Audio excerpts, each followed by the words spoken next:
All right, well, welcome back. Good afternoon. I wanted to take this opportunity. I have the distinct pleasure of introducing Alan Levine. He's going to be spending some time talking to us about this notion of amazing stories of openness. And there's a great story behind Alan's call that I'm sure he'll talk to you about. But Alan is just a legend online to me in a lot of ways. A lot of the things that I do in my own openness way is attributed to Alan. He's been online with the CogDog blog since 2003. That's about right? So he's one of the old guys in the educational technology. That's true. That's true. But through his 50 stories, I don't know if many of you have seen his 50 stories, 50 Ways to Tell a Story series. In many ways, and Darcy and I were talking about it at lunch, and I'm stealing this from him, in a lot of ways that has inspired so many people to create open educational resources. I know he spent time on our campus at Penn State about 3 months ago, and basically 1 week before the event, we sent out a couple of Twitter alerts, and 125 people showed up, faculty and staff and students, to see Alan do his 50 ways, and it spurned all sorts of amazing things. So I will not take any more of his time, but please help me welcome Alan Levine.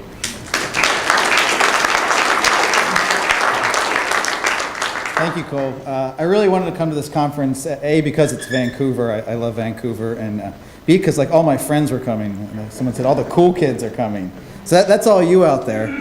And then I wanted to do a presentation. I don't really do anything necessarily in open educational resources. I'm not involved in courses, etc. But I've been sharing everything online I've ever created since I started, and I kind of thought about that, and it's like, why did that make sense? And really, in the beginning of my first year on the job, I just found places where people were posting. It was HyperCard then. It was all this free stuff that I could learn from and use.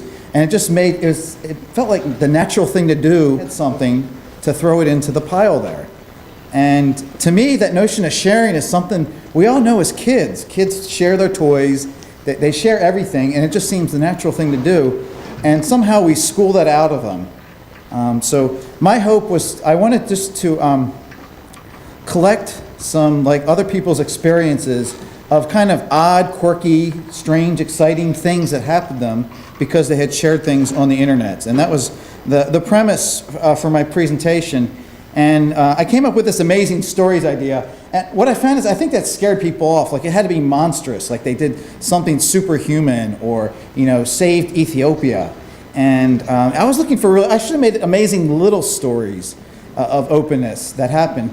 And it came a lot from my own experiences. But I first want to do a little tribute. This is a stunt. This is a prop here. Is anybody familiar with Dana Atchley? I'm amazed that people don't know about Dana Atchley. Google him or Next Exit. He was really the father of digital storytelling. And I got to see him. I didn't have my own photo, so I spoofed one from Google.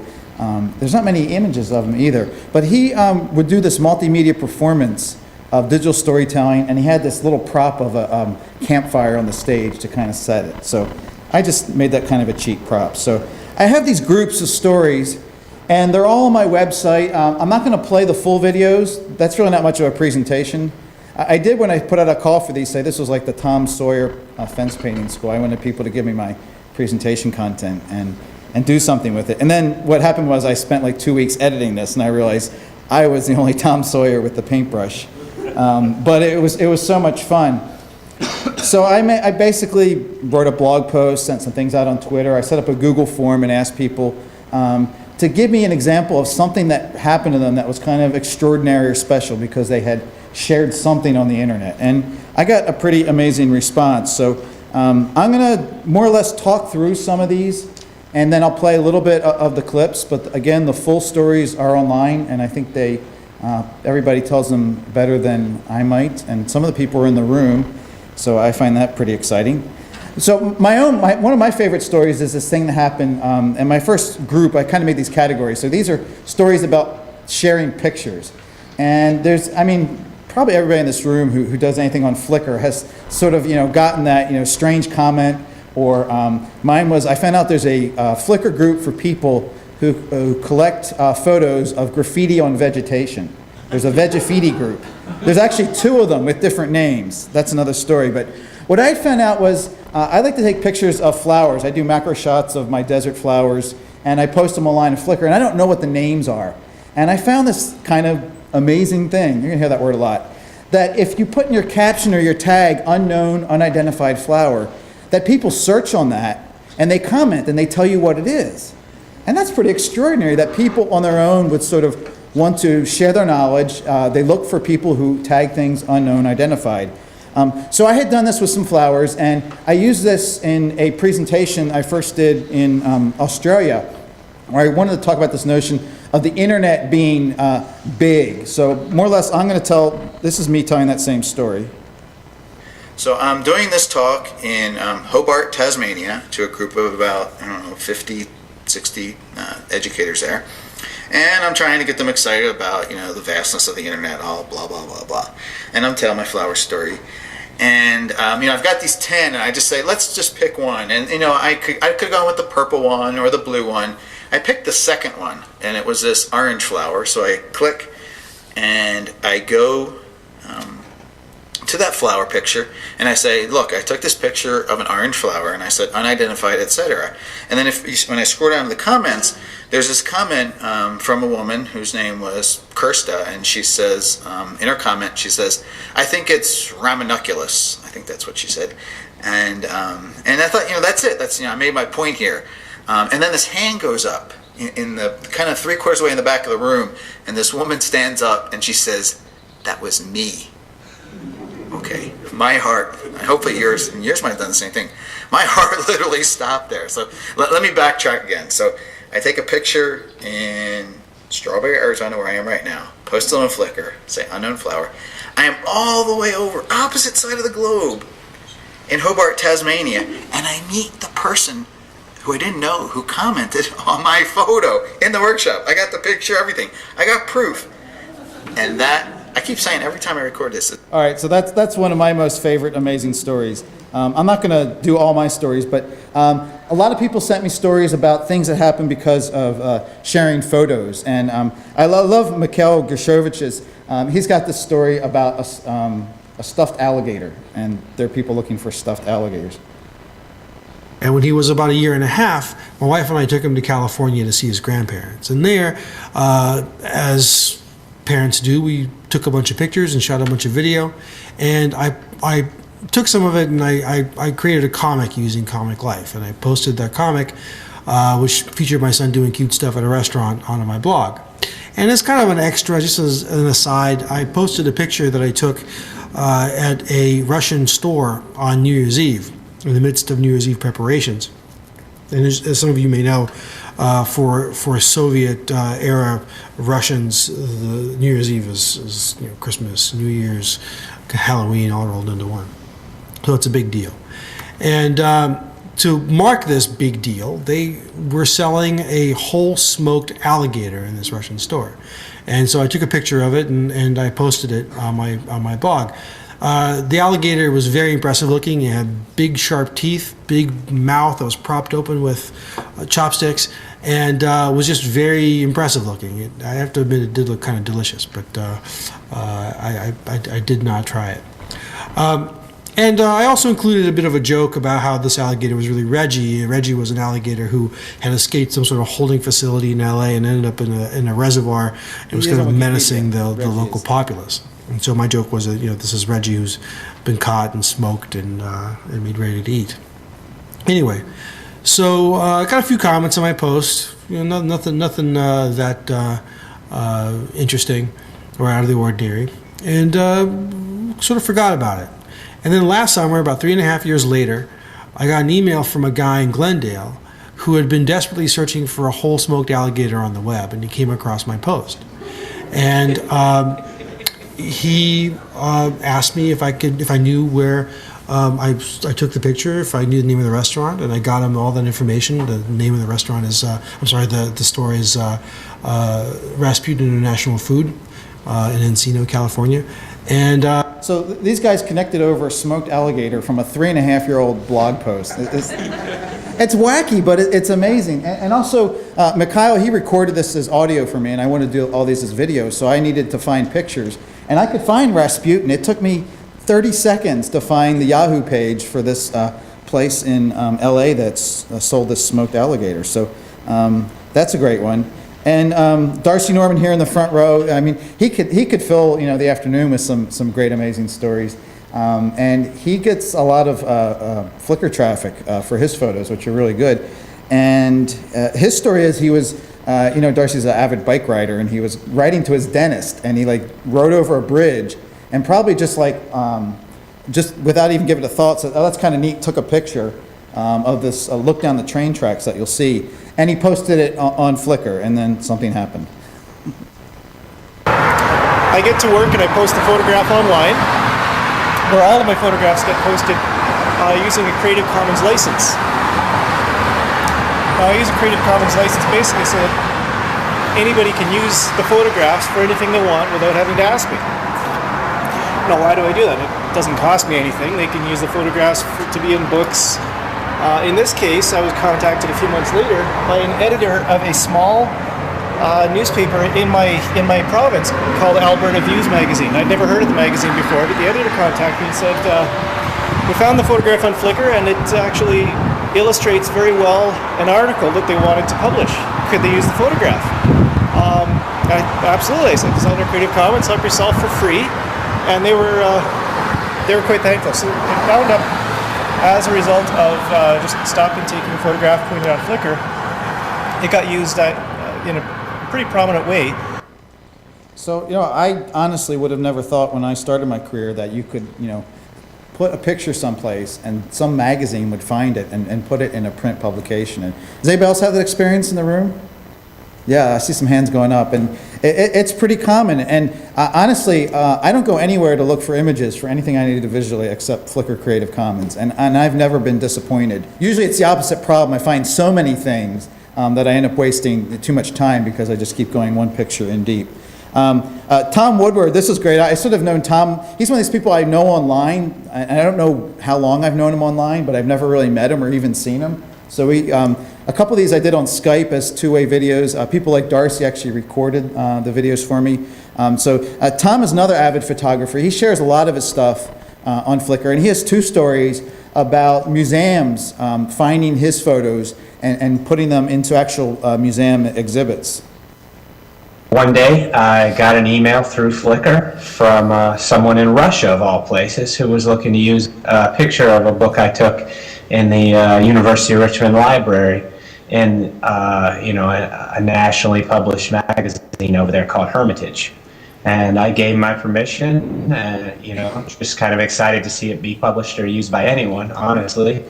And they were kind enough to send me 2 copies of the magazine, one in Cyrillic and one in English. The other day I was contacted by someone from a French museum who found an image that was actually put up on Wikipedia by someone else of oddly enough, a parrot I took at a local blueberry patch. And it's now going to be in at one of the national French museums to help illustrate the plight of the rainforest. So really bizarre that a picture I take in Richmond, Virginia of a rescued parrot ends up in France in a museum, so it's just kind of beautiful how these international connections work. And there's a really subtle thing there. He didn't even know that his Creative Commons photo had been put in Wikipedia, which is perfect. I mean, you're allowed to do that. So he didn't even know that there was other places where people could access his media. And Tom even has more stories about that. So lots of stories about pictures. So the other category I found that people talked about is find out that they either found their calling, got a job, basically for the things that they put out there on the internet through their open sharing. So first up, I got to talk to Stephen on camera at Ed Media. And Stephen's story is great, and he's got like one of my favorite quotes here. But more or less, he started his career teaching philosophy courses, and he had this paper he wrote on the fallacies of logic that he decided to put online because then it was sort of this new field of being able to put material online to be able to share it. And at that point, it seems, when he told the story, that it was really about just putting it in a place where people could access it easily and find it.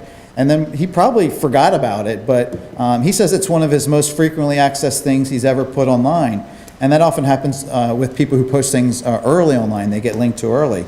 And he, moved on to other jobs, and he was at another college in Canada, and he was kind of at the end of a contract, and he didn't actually know what he was going to be doing next. And out of the blue, he got an email from someone in Melbourne who was teaching philosophy and trying to put materials online, and they invited him to go to Melbourne. So Stevens is a travel story too. So there's a little trail of what happened from this decision to put something online before we're even talking about things about open content or Creative Commons. I mean, then I remember it just seemed like, well, I'll just put it online and I'll say, I'm excited if you use this, and that's enough to let me know that you use it. So this is Stephen's story. Years go by. I posted it in 99, 2000. Now I'm working at the University of Alberta. I'm on a 2-year term position doing a thing called MuniMall. Great project, nothing to do with logic or fallacies or anything like that. 2001, term is ending. I'm sort of scouting around for a job, not sure what I get this email out of the blue. A philosophy professor from Melbourne, Australia, has seen my guide to the logical fallacies. He's putting philosophy courses online. Would I come to Australia for a 3-month fellowship to help him work on this? So I thought about this deeply and seriously for about 3 seconds, and then said, absolutely, love to do it. I looked him up, made sure he really existed and all that. And then based on the email exchange, I flew down to Melbourne. There I met him. I've got this little room at Trinity College at the University of Melbourne. I'm there for 3 months. I meet a bunch of Australians. I got involved in the Australian flexible learning community. I go to Tasmania. It's like a whole world opens up for me. And I come back and I get this job offer to work for the National Research Council. One of the criteria is international experience, which I've just had because of this. So Basically, I mean, the way I take the story, Stephen, is if he didn't put that thing online, there'd be no OLDLA. There would never be the Stephen Downs that we know, who constantly shares and does a great service for Ed Media. So that's just a great story. I also talked to my colleague and friend Barbara Ganley, who'd been doing amazing stuff with blogging at Middlebury College, like in 2000. Actually, I think her first site, they're like all gone. I found remnants of them on the Internet Archive, like was a radio blog. And she did a lot of stuff with her students connecting with people in other parts of the world. So she was doing a course in 2001. That's the other story. Wait, this is the girl who went to India. So she had this student who had been taking digital storytelling, and the student had the opportunity to do a January semester abroad, and she went to India. Her parents were natives from India, but she had only gone there on vacation. And she decided she wanted to travel to the places where her parents lived to better understand them and the country. And she was going to blog about it as a way of sharing it with her teacher. So she really thought she was just writing this blog for her teacher. She thought that blogging was a vehicle for her to send me, to correspond with me, her professor, because I was the advising professor for this course, and to share with her family. Little did she know that within a couple of weeks, it seemed seemingly the entire Indian diaspora was following her on this blog and interacting with her. She couldn't believe it. And not only were they just saying, hey, amazing, this is great, they were actually taking her on her ideas. And so she was learning in ways that she never anticipated during this project. She came back, and it was such a phenomenal piece of writing that I nominated it for a college-wide writing award, thinking no one would know what to do with it. And it was so astonishingly good that it won the award. Then she was so excited by that, she said, I have to go on with this. And people were still responding and talking to her online. And so she started a nonprofit with her boyfriend in India to do digital storytelling with Indian youth in schools. And this is a nonprofit that's still ongoing. Yeah, it's an amazing story. I mean, the student found her calling through this experience. And probably, if you're done blogging, that thrill of like, wait, somebody reads me, and they're like communicating back with me. This was so much it propelled this young student into a new career. And her story, the organization, which you can find from my presentation site is pretty amazing with the work that they do. I'm gonna skim through some of these stories. Laura Blankenship basically blogs a lot of her stuff. She runs a lot of her courses in WordPress. She got offered a teaching gig because someone had found one of the classes she did earlier this year. And then Clay Burrell is a really fascinating guy to talk to. He's a K-12 teacher in Korea, and I think he's moving to Singapore. And he writes some of the most long, drawn-out, thoughtful. They're blog posts that you have to like sit down and read, like the New York Times. They're really wonderful. So he has a story that he had been teaching for a while, and he was like looking to do some transition. He was going to go into do some freelancing for a while in Korea, and he had this idea lined up. But what had happened was that it was right before the economy tanked, and then his wife, who was going to help him as a translator, couldn't do it because her mother got seriously ill, and he was basically without a job. But he had done this thing in the 2008 elections where he decided just to stop doing his educational blogging because he was basically he was scared that McCain would be elected and what that meant. And he basically took it on himself to sort of be this political blogger analyst and looked a lot at the education issues. So he spent months writing only about politics, and something amazing happened to him. So perfect storm. Wife can't be business partner, economy tanks, and I don't have a job. And then I get an email from somebody who reads my blog and who I know on Twitter and all sort of things, influential in 21st century education circles, and he was change.org, that unlike most websites, bloggers, and they asked him, they said, can you recommend a blogger for education who is political? And he sent me an email saying, you'd be perfect for this, you're the first person I thought of. He recommended me. I applied. He's in America, and I'm in Korea, and we've never met, but he has been reading me, and I've been putting myself out there. I've been open, and because of that, I'm suddenly employed, and my ass is saved because I've been living an open life and putting my political and writing skills out there, and I got a job. Being paid to write, which I never really imagined would happen. Now, you can't guarantee that if you start a blog, you'll get a job and this will happen. And I did ask some of these people about that. How do you, they're in a position perhaps to try and encourage other people to be open. And, how do you do that and not put out the expectation that just because you start sharing and posting online, some of this might happen? And some interesting discussions on that. Barbara Ganley herself had another interesting story. Basically, it's the opposite. It was her openness, and it was actually through her connections with people who became her extended professional community that she actually quit her job. Okay, so her openness, she says, actually cost her job because she really felt like she couldn't really be part of the academic institution machine anymore, and she decided to start her own nonprofit on communities and storytelling. So it's kind of a flip story of what happens. She says openness cost her job. Not like she got fired, but sort of compelled her to move on. So there were two amazing stories of diagrams, and I met my friend Nicole to help me. So we got the internet, right? Yeah, and we've got education and openness, and there's a right? Is that okay? Yeah, okay. You had to be there for that one. So two interesting stories that happened about people who actually had sort of constructed diagrams to explain everything. So is Alec here? Right, there you are. I've never met Alec before. This is like the reason I came here, is to meet someone I've known online for a long time. So Alec Kurs, he put Creative Commons on his dissertation. Has that ever been done before?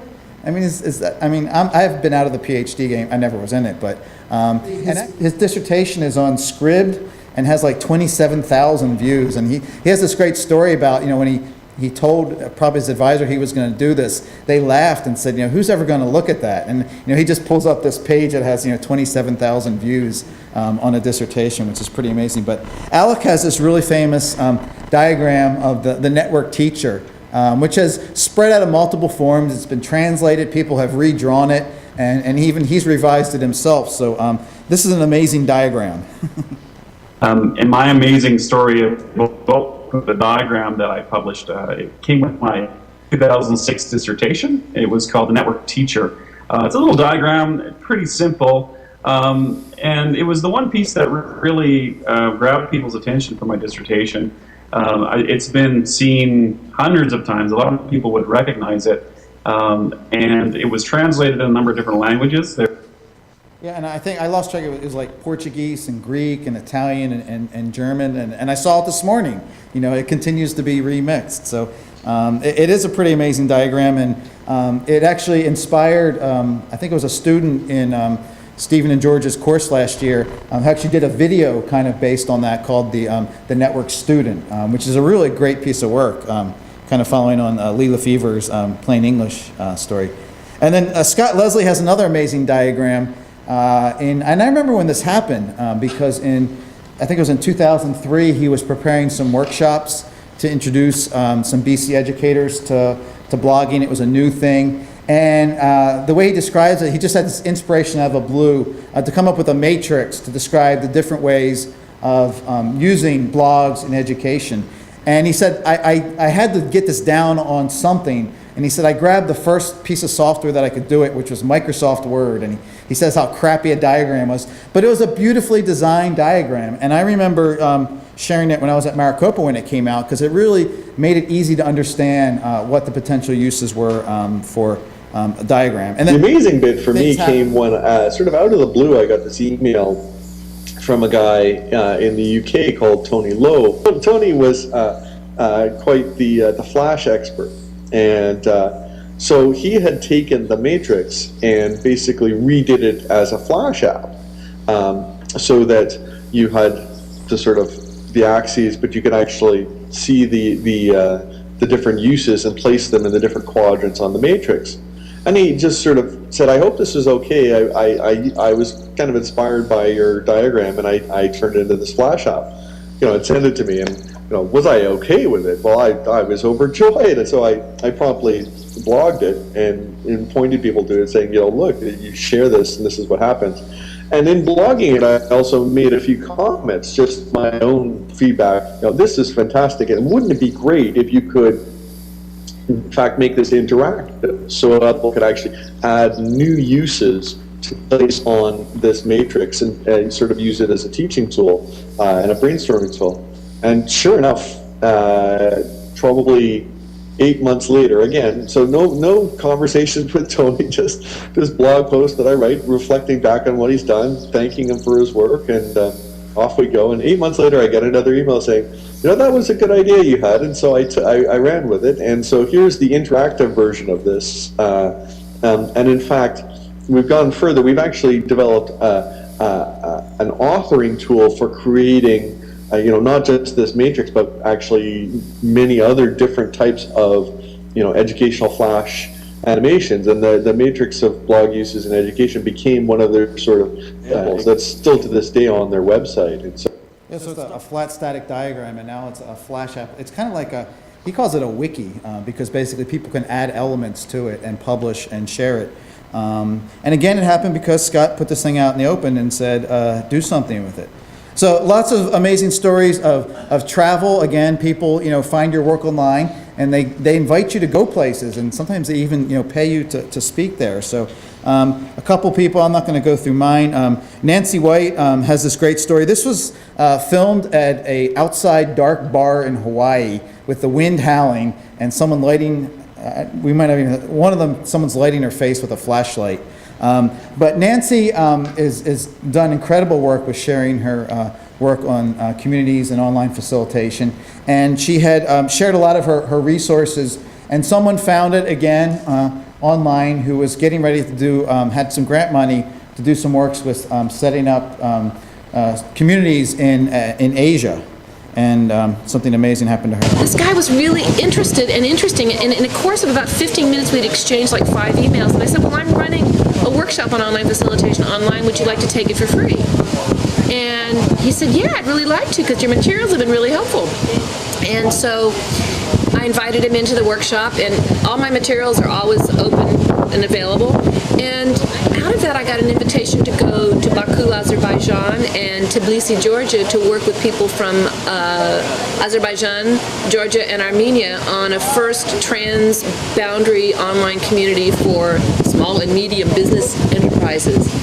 And that began a really fabulous collaboration inspiration about using easy to communicate tools with to help people do things that they couldn't do before, including prisoner exchange using Hotmail.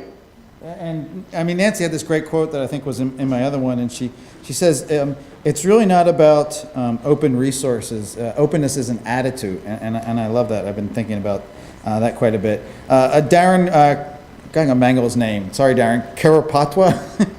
Again, someone I don't know who I've interacted online. He rattled off about 5 different stories about how he's got these great blogs that he does with his math students that just share all his materials online and his processes for thinking about teaching math. And he's gotten invitations to go speak at many conferences, again, because he's done a lot of things in the open. So there's lots of amazing stories of people helping others just because it feels like the right thing to do.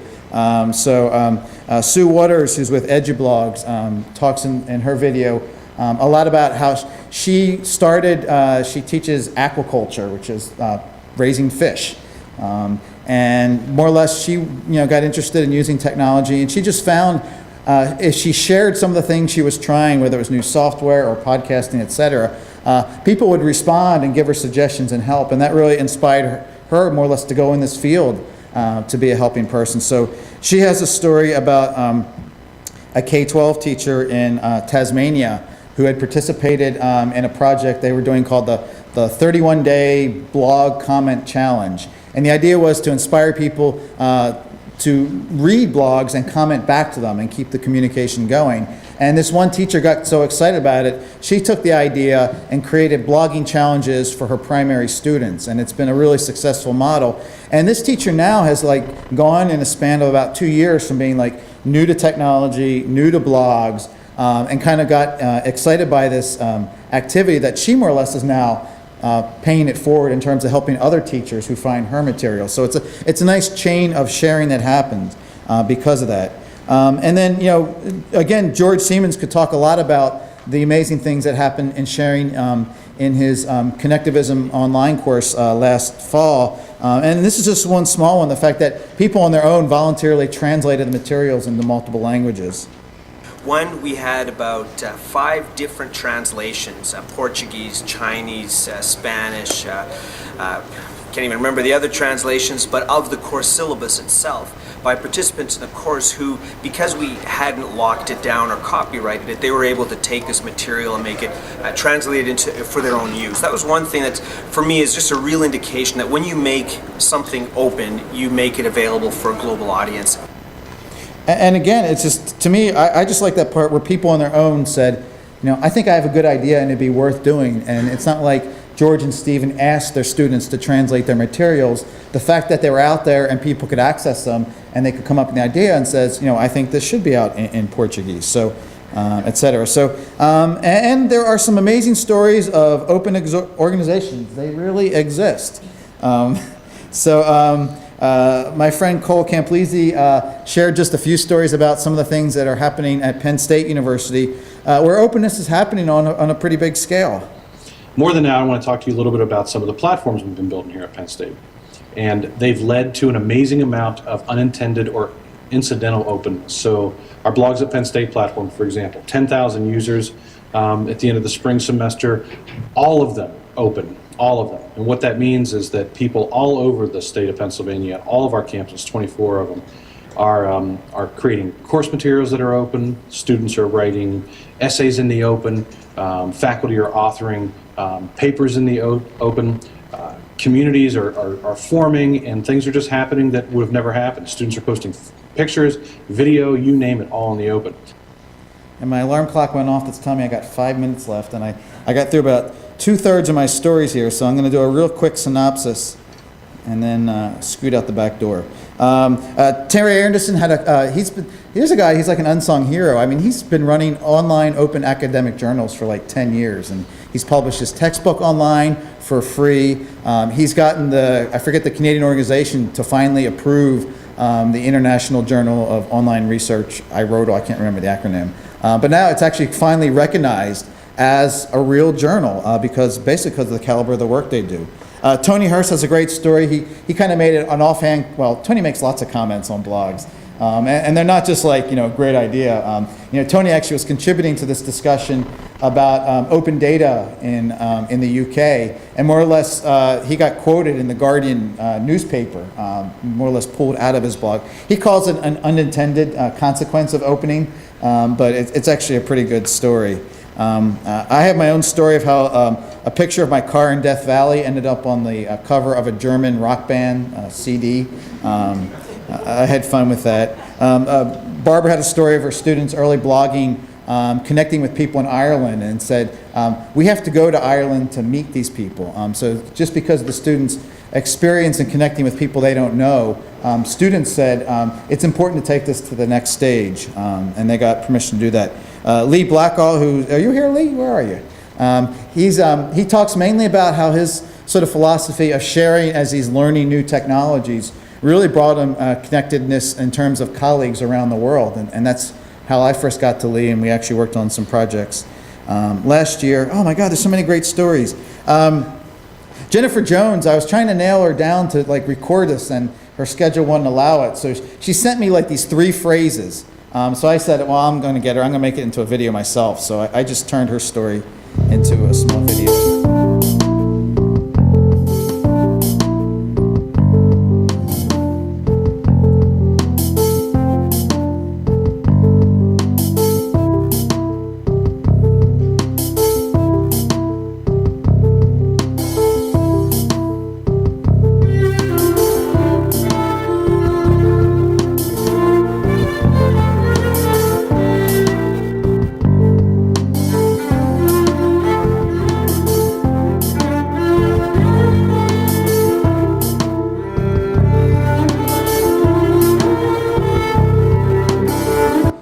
Excited by these little things that happen, and I've been trying to get to people about what it takes to get people talk about how they have a hard time working with their faculty or people in their administration over that hump of feeling okay with putting things out in the open. And I suspect it doesn't really take much. It takes one of these little incidences where someone you don't know really appreciates your work, or says, can I use this? I mean, I don't think it takes much to get the ball rolling, but I'm still kind of a little bit stumped as to why it doesn't happen more often. Someone's going to have to pull me off the stage because I'm going on. So this was great. Enza Antonos, I can't remember, Conforti, she teaches Italian at Montclair State University. I don't know her. She responded to my call. And she's teaching Italian. She has her students use blogging for the first time to sort of write up some projects about things they're researching. So one of her students had been studying this Italian-American sculptor named Robert Morigi. I think he sculpted some gargoyles in the monuments in D.C. And there's a lot of her students comment on the stories within her class. But at the very end, the student got a comment from a family relative of this Italian artist who's pretty obscure. I could only find 3 things on Google about him. Uncle's work being remembered. And again, that's a very small thing, but the students in our class were electrified by this experience. The fact that all of a sudden they weren't just writing for their class, that there was this world audience out there that was reading and responding, etc. Is someone going to pull me off the stage, or am I going? So Robin Hayden, she's a primary educator in New England. She does a lot of work with biology. She's a big reader of Gardner Campbell's blog, and she heard that Gardner was presenting at one of the NMC online conferences that we run in Second Life, and she went specifically to his session because she wanted to hear him talk about his work. And more or less that created a connection that grew from there. And there's something about the virtual world of Second Life and the closeness and the sense of presence that gave me the courage to just walk up to him afterwards and talk to him, which I would have never done if it was a live in-person conference. But I did. My avatar walked up to his avatar and started talking, and we had this great conversation. And on the strength of that, I told him about a biology teaching community that I facilitate, which has an annual conference every year in March. And I asked him if he'd be willing to come and do a workshop at that conference. And so he said, tell me more about it. And we exchanged some emails back and forth and a couple of phone calls, and basically decided that this was a good idea. And so he attended the Biology Leadership Conference in March of 2009. and he was absolutely fabulous. He did this great job of working with biologists to talk to them about. And he's really going to pull me off stage. So this stuff happens all the time. I'm sure there are many more stories than I could even come up with. So I've left my, because I didn't really get to collect all your stories, so I'm looking for more. So the way I really envision this is that Cole did this, do a YouTube response, and I was hoping that would like take off, and I got 5, which is good. I'm going to look at that as half full. But I mean, it doesn't take much to flip on the camera and tell your story, and I think it will inspire other people. And you know, I don't know what comes from this, but I think more sharing creates more sharing and more understanding about the value of just letting people use your stuff, because it does come back to you. That's it.